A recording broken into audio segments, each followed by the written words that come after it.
So I went to go see Big Hero 6. It's directed by Don Hall and Chris Williams. Now, they're both primarily writers, having worked on a number of other Disney films like Emperor's New Groove, Meet the Robinsons, Bolt, Tarzan, things like that. But they have both been co-directors before. Chris Williams was the co-director on Bolt, and Don Hall did the 2011 version of Winnie the Pooh. As far as voice actors go, you have Ryan Potter and Scott Adsit in the main roles of Hero and Baymax, respectively. And I gotta give this film credit.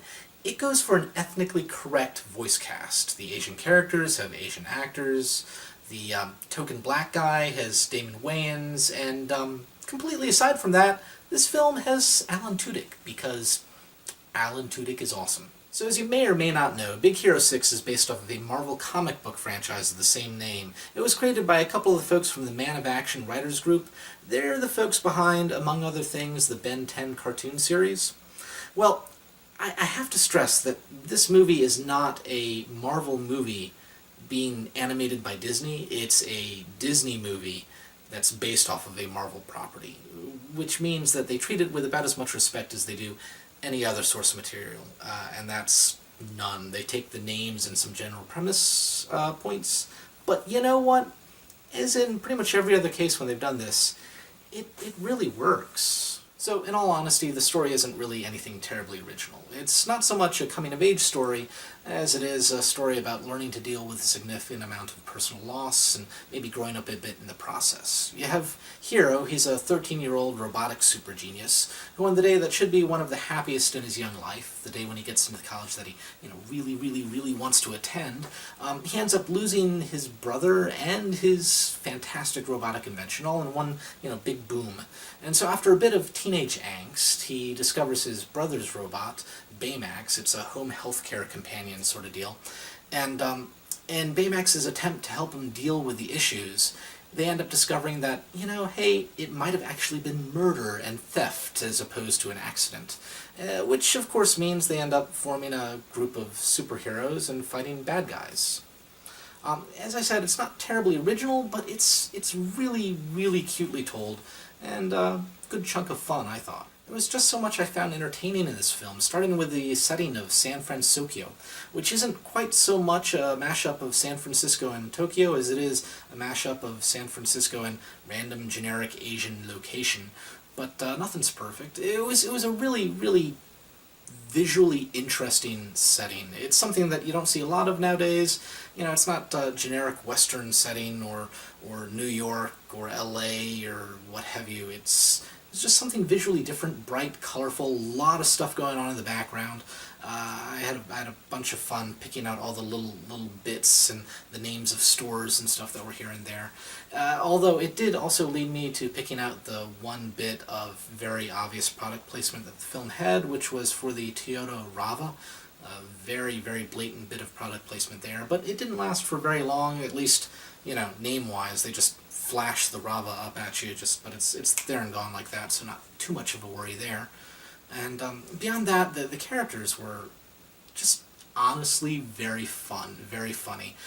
Granted, most of them were incredibly two-dimensional beyond, Hero and Baymax, but a ton of fun nonetheless. They were mostly there for the jokes. There's the scientist who has sort of OCD, loves following rules, which was fun in the car chase when he's, turning on the blinkers and stopping at red lights during a car chase. Fun stuff like that.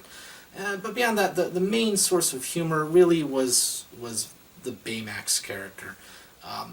Wonderful comic timing. At one point, Hero teaches him how to fist bump, and it comes up a couple times in the movie.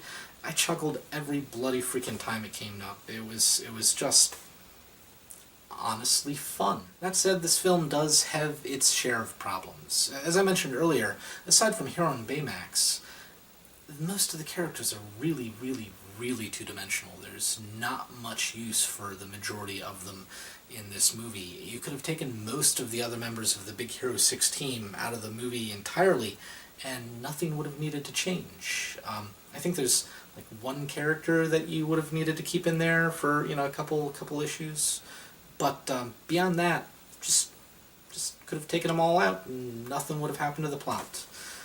That's not necessarily a very good thing. That said, when they were there, they were funny and entertaining, and their fight scenes looked really cool, but there needs to be something more there, ideally. And the plot itself, the story being told, is really, really, really simple. I mentioned it again earlier, but I can't stress it enough.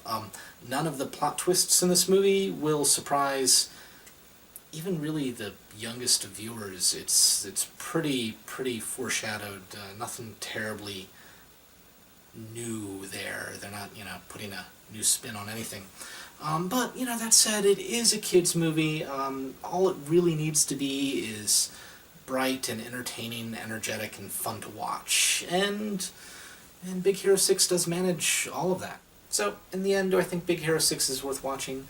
Honestly, yeah, I do. I mean, sure, there's issues. Two-dimensional characters, just very simple plot line, plot twists you see coming miles away, and to be perfectly honest, a really kind of uninteresting villain. But that aside, it's beautifully animated, just wonderful, wonderful animation, solid voice work. The humor, it's this sort of honest, simple humor that just really, really gets a good chuckle out of me. And it's fun. So, yeah, it's not perfect. It may not even be the best animated film I've seen this year. That's probably the Lego Movie so far. But it's fun. You're going to enjoy it. Your kids are going to enjoy it. Go give it a watch. Until next time, folks, enjoy film.